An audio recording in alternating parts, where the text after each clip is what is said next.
Ready? One, two, three, start.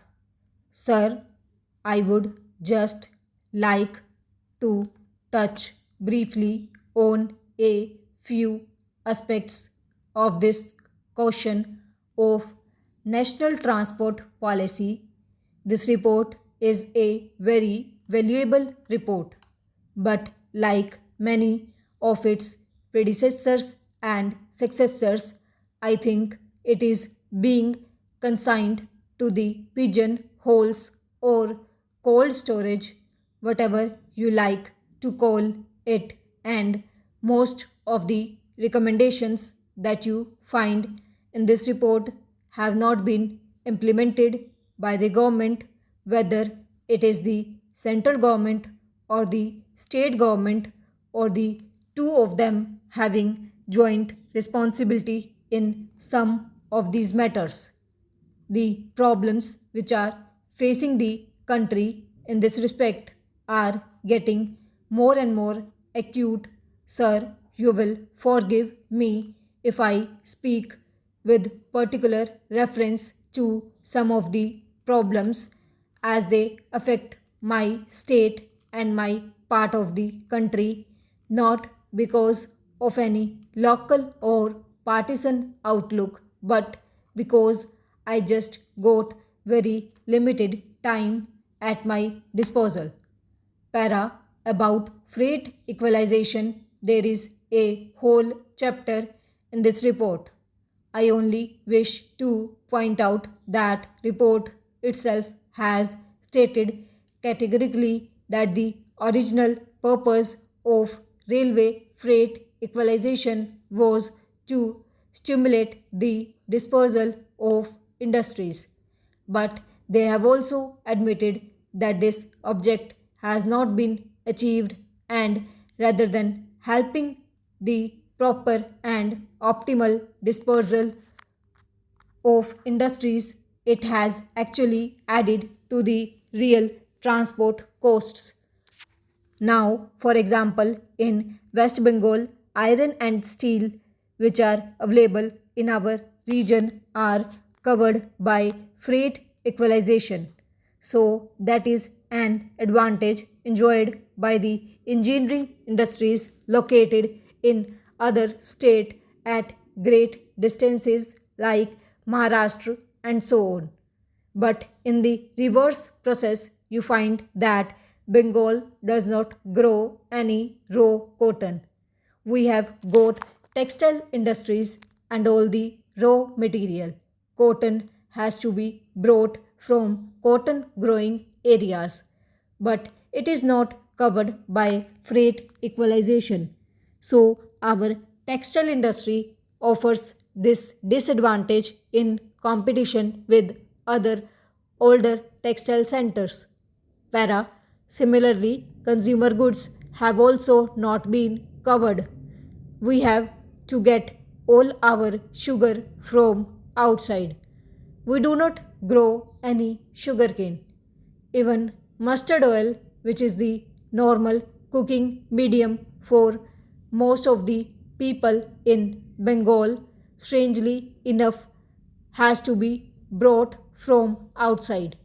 Mustard oil seeds have to be brought from outside, which are grown much more in Uttar Pradesh, Madhya Pradesh, Rajasthan, Haryana, Punjab, and other parts of the country.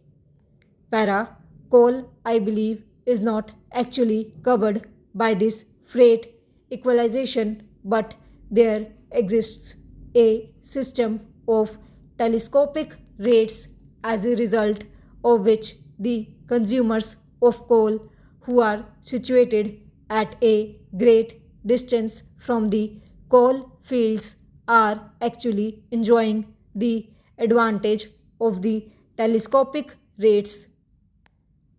It is another form of freight equalization, even if formally it may not be so. I think that it is high time the government should make up its mind as to what to do with this freight equalization which has been in force for some considerable time. So I strongly plead that this recommendation of the committee should be taken seriously. They had spoken about phasing out 4 or 5 years ago.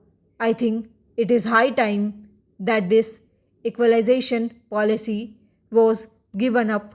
It is working to the advantage of some states, but it is working against the interests of other states.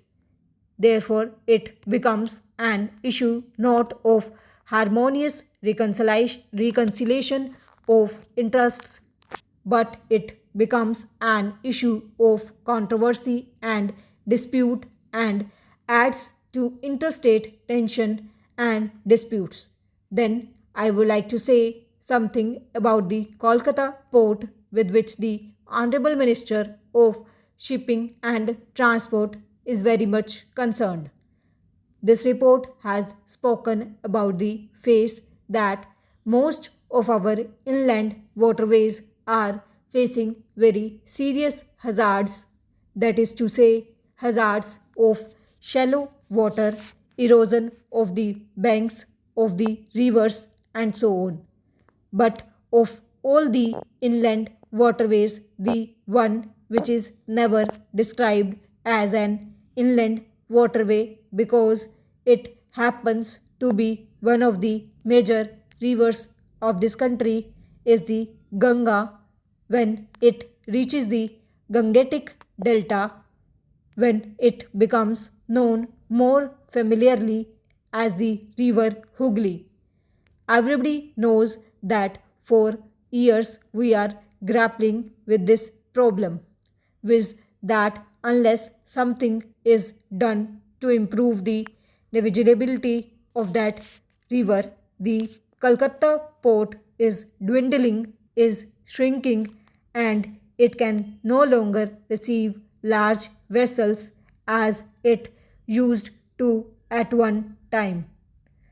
And this is all 740 due to the situation of the river for which government has spent a considerable amount of money constructing the Faraka barrage in the hope that we would get an extra flow of water from the Ganga diverted through the Faraka barrage, which would flush out the accumulated silt from the Hooghly River and thus permit navigability to be increased. But I regret to say that this is not happening at all. I think the state government has drawn the attention of the center only a couple of weeks ago that despite the agreement, we are not getting the required water.